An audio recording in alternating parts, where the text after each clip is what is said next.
जैसे हम विवाह करते हैं बच्चों का विवाह परमात्मा ने कर रखा होता है, क्योंकि संस्कार भगवान ने पहले जोड़कर तैयार कर रखे होते हैं। तो उसमें हमने घना ड्रामाबाजी नहीं करनी चाहिए। बच्चों का विवाह वचन से होता है, बच्चों का विवाह वचन से होता है। भाई हमने अपनी बेटी आपके पुत्र से इसका विवाह कर दिया, नाता जोड़ दिया। वो कहते हैं ठीक है, हमने स्वीकार कर लिया, तो हो गया ब्याह।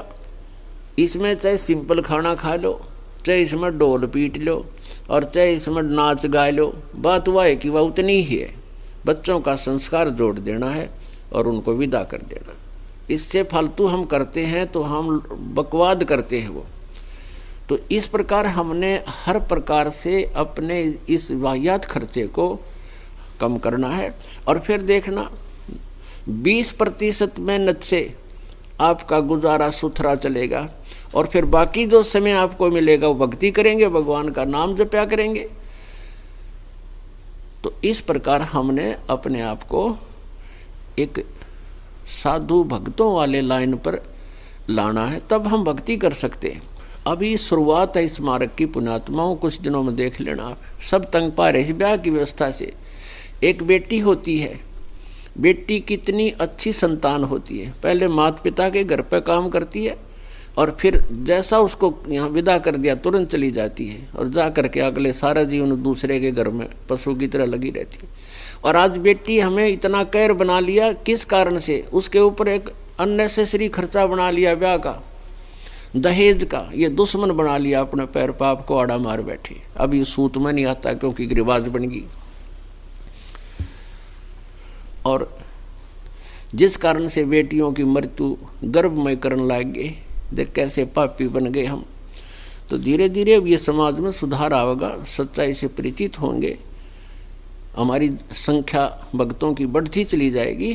तो फिर अभी तो समाज में विरोध बन जाता है, क्योंकि जैसे भगत की लड़की है, भगत से शादी करनी पड़ जाती है, तो उनके रिवाजें, उनके सारे वही सांग होते हैं।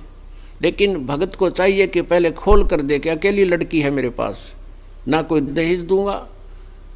और पुण्यात्माओं परमात्मा ने जहाँ संस्कार जोड़ रखे हैं, उसने तोड़ कौन देगा, उसको रोक कौन देगा?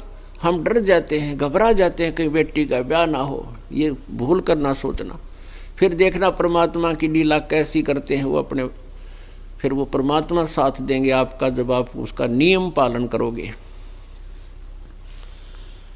तो पहले तो हमने इस प्रकार अपने ऊपर जो वजन बेमतलब सिर पे रखा है, और फिर उसको उठाए फिर रहे हैं, रो रहे हैं, क्योंकि किसी के 2 लड़कियां हो जाती हैं।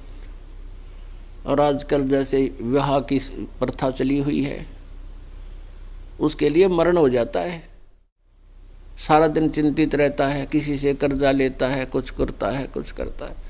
और जब आपका ये सारा जो है ना व्यवस्था बदल जाएगी, फिर देखना कितना हल्का फुल्का महसूस करोगे। तो हमने पहले तो ऐसा हल्का होना है। और जिस भगत के लड़के का विवाह है, तो उसको तो कहना ही क्या है, साफ कह दे अगले को, मुझे लड़की चाहिए, इसे एक्स्ट्रा कुछ नहीं, 2-4 भगत जाएं, अपना उनका भोजन पानी जैसा सिंपल सा करें, और बच्चे को विवाह के घर ले आवे।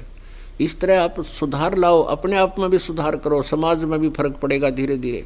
और पुण्यात्माओं, जब तक हम भगवान पर विश्वास नहीं करेंगे, हम दूसरे के धन को चाहते हैं, जैसे विवाह में दहेज में, तो वो पैसा आपके पास नहीं रहेगा, वो किसी और कारण से कहीं, जैसे बेटी वाला दुखी हो करके, वो तो आत्मा, देखो सबके पास धन नहीं है, और एक रिवाज बन गई अब इस तरह का, ऐसा करना वैसा करना, तो उसकी आत्मा बहुत दुख पाती है, और वो फिर देना भी पड़ता है, क्योंकि बेटी को पराई करना है।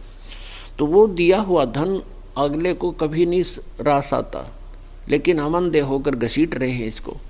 तो इस प्रकार हमने पाप से भी बचना है, अपने ऊपर किसी का कर्जा नहीं होने देना, क्योंकि हमने मोक्ष चाहिए। तो मोक्ष के लिए हमने यहाँ से हर प्रकार से अपना बोझ हल्का करना है, पापों से डरना है, और परमात्मा का सत्य सुमरण करना है।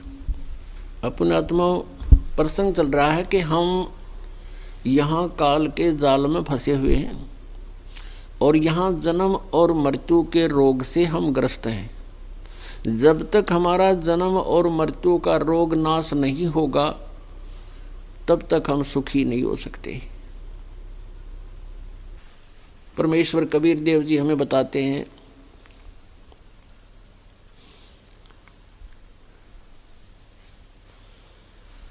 दुख में सुमरण सब करे, सुख में करे ना कोई, जय सुख में सुमरण करे तो दुख काहे को होवे। कबीर सुख में सुमरण किया नहीं, दुख में करते याद, कहें कबीरता दास की ही कौन सुने फरियाद। और परमात्मा कहते हैं जब तुम इस झूठे सुख को सुख मान रहे हो क्योंकि घर में कोई आपत्ति आई नहीं, शरीर स्वस्थ है, तब तक तो आप भक्ति करते नहीं। ऐसा भी नहीं है कि आप भगवान को नहीं चाहते, लेकिन चाहते हो परंपरागत तरीके से जो परंपरा चल रही है आपकी, उन्हीं को आप फाइनल मान रहे हो।